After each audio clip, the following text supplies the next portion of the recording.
What's up, it's Cinema Shogun here, and a lot of you all have been reaching out to me, wanting me to dive into the rumors and the things that I've heard about Quinton Simon's mom and his grandma and their family overall, but I have been trying to steer clear of that. But believe me, there is a fair share of stuff going around about this family. I'm sure some of you all have heard it. I mean, I revealed things that were already out there in the media, like the fact that that Quinton Simon is named after his uncle who is in jail for murder, about the great-grandmother living right next door to some people who buried their kids in the backyard. But I haven't been out here just revealing all of these little secrets and tidbits about these people because I just don't necessarily feel right doing so. But in situations like this, in moments like this is where I really have to question ethics and standards and journalism. Don't get me wrong, I'm just a YouTuber, but when covering cases like this, you basically are an independent journalist. And I'm at a point where I'm like, do we steer clear of revealing information that we know as YouTubers just because the mainstream media hasn't revealed it yet? Are we supposed to wait until the mainstream media reveals these tidbits of information in front of an even wider audience before we bring information to our audiences? So it's always that internal battle that you kind of have, especially when covering cases like this. But for the most part, I've just been focused on wanting to know about what's going on with Quinton. I know there's a lot of other details about this woman's life and about the grandma's life, but a lot of that is irrelevant to the actual case. And I try not to be too judgmental of people's past, but often the past points towards the type of person, a person can be. So I understand why people like to look into people's past when there's a situation like this.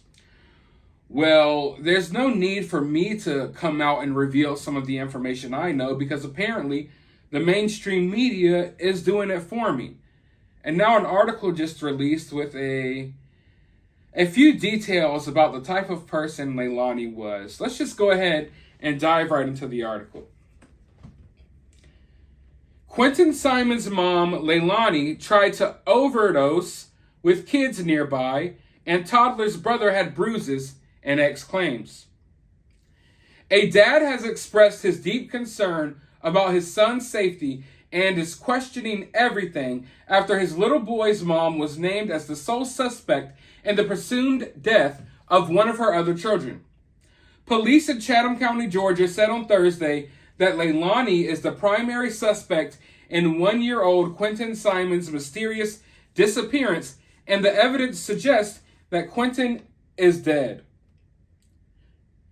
Simon, or Leilani's ex-boyfriend, Cody Wharton, who co-parents their son Zane, said he noticed bruises on his face after he claimed she tried to overdose, I have to say that a little weird, while she was depressed last spring.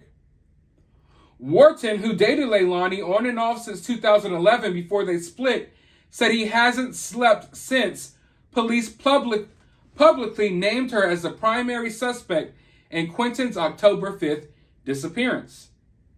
Zane needs to be with me. I want to make sure he's safe, Wharton said. I am not sleeping. I am at a point where he needs to be with me. Even now, I am questioning everything.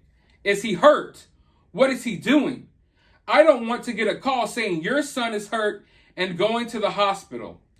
Wharton claimed when Leilani was allegedly depressed and tried to overdose, he noticed bruises on Zane when he picked him up, but thought the marks were simply caused by being rambunctious. I don't know what happened. I don't know how long the bruises were there, he said.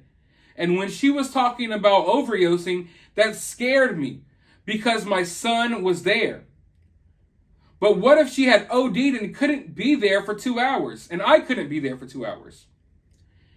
She was always unpredictable. She's always been unpredictable. But I wasn't worried about Zane's safety. until all this started going on. She was a good mother. I don't know what happened. Can we pause right there for a moment?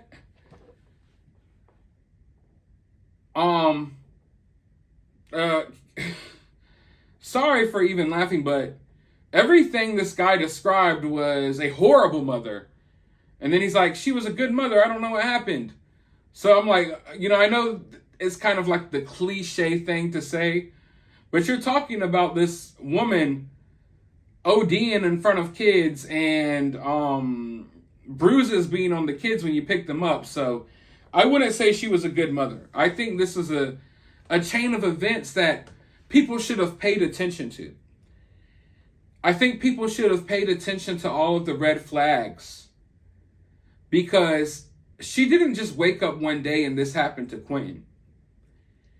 If you really pay attention to the situation and you look into it a little bit, you would realize that there has been a chain of events that have kind of led up into this point. But let's just go ahead and dive back into this article. During the interview, Wharton struggled to find the words to describe how he was feeling, as he replayed every perceived oddity in a stream of consciousness that now he realized might have been red flags. For example, one past summer, he claims Leilani was overwhelmed, and when he picked up his son, and all he had was winter clothes. Nothing scares me like this. Mind you, this is the middle of the summer, and he picked up Quinton, and all she packed for him was winter clothes. Right now, I want custody. I need to hold my son. I need to see him with my own eyes and make sure he's safe. But he admits getting full custody is not a simple task, as there are a lot of obstacles in his way. Wharton claims authorities told him to fly from New York to Georgia to take a DNA test to prove that he's the father, hire a lawyer to get custody through the courts, and legitimize the father-son relationship. It's unclear who is currently caring for Zane and Leilani's other child while police continue their investigation into Quinton's disappearance. Nothing scares me like this. I knew my son was going to be taken care of, but I am not even sure her parents can take care of him. If he was with me, it would give me a calm mind. He deserves a good life and a life full of opportunity. I feel like he's not getting that right now. Last time Wharton talked to Leilani, after their off and on relationship, Wharton and Leilani split up, but co-parented their son Zane. Leilani has since been in a relationship with Danny Youngkin and has had 2 other children from him and another man. Wharton said she seemed fine when they spoke last month. She was saying she was excited about moving to a new house and seemed to have her head on her shoulders. And now, this happened. He claims he didn't know Leilani's grandmother filed legal papers to remove Leilani and her kids from their home. So the article goes on for a little bit longer, just basically going over details that we already know about the case. But that is all the ex-boyfriend or the baby daddy of Leilani had to say. And even though it wasn't much, it does sound along the lines of the type of things that I've heard myself. And it paints a picture for you as to what type of mother Leilani was. I mean, ODing in front of the kids. The fact that he picked up his son last summer, and she packed nothing but winter clothes for him. That's really weird. What type of mind state was she in? Was she inebriated? Who knows? But it's these details that hammer home what we all kind of already knew. You know what I mean? Like, did you need to hear this information to really form an opinion about what type of person this mother was? Like, nothing that we just heard came as a surprise to me in the least bit. Except for when he was like, oh yeah, but besides that, she was a good mom. Besides the fact that she was ODing in front of her kids and there was bruises everywhere, and apparently she killed one of them. But hey, whatever. But I feel bad for this dude. Because knowing what happened to her other child and knowing that you can't, I would be raising hell. Hell would be on earth if I was stuck in this situation. You better give me my child. I don't want this child with anyone in this goddamn family. Period. The hell? What makes you think that I would want my child with a single member of this family right now? And I'm not trying to be mean. I'm just being honest. Do you want Leilani's family looking after your kid? But that's how custody goes. That's how these situations go with these kids. So he's going to have to go through all type of loopholes just to be able to get custody of his kid or to even be able to see his child. So that's an all-around difficult situation, and I feel bad for the guy. As for Leilani, I don't feel bad for her at all. I've literally seen people sympathizing with her, making excuses about this and that. At the end of the day, Leilani was a young woman. Yes, she had 3 kids, but she had a roof over her head. I doubt she was paying bills in that house. She is fully capable of working. Leilani is fully capable of working and making money. Her little boyfriend needs to stop trying to be a freaking SoundCloud rapper. I'm sorry. I do not. White people with dreads, I don't know. I don't know about y'all, okay? Some of y'all are cool. Some of y'all, I just question y'all a little bit. But this dude needs to stop being a freaking rapper and go make some real money and do something for real to provide for his family. There is no reason on earth why these people were financially struggling. They have a nice home. They got a pool in the back of the house, a nice chunk of land. How many people do you have in the freaking household that are capable bodies of working and making money? Y'all were only paying the babysitter $15 freaking measly dollars to watch your child. $15 a head. So you're spending a few bucks a day to have your kids babysitting. Mind you, you're paying for that and you're sitting your ass at home not doing shit.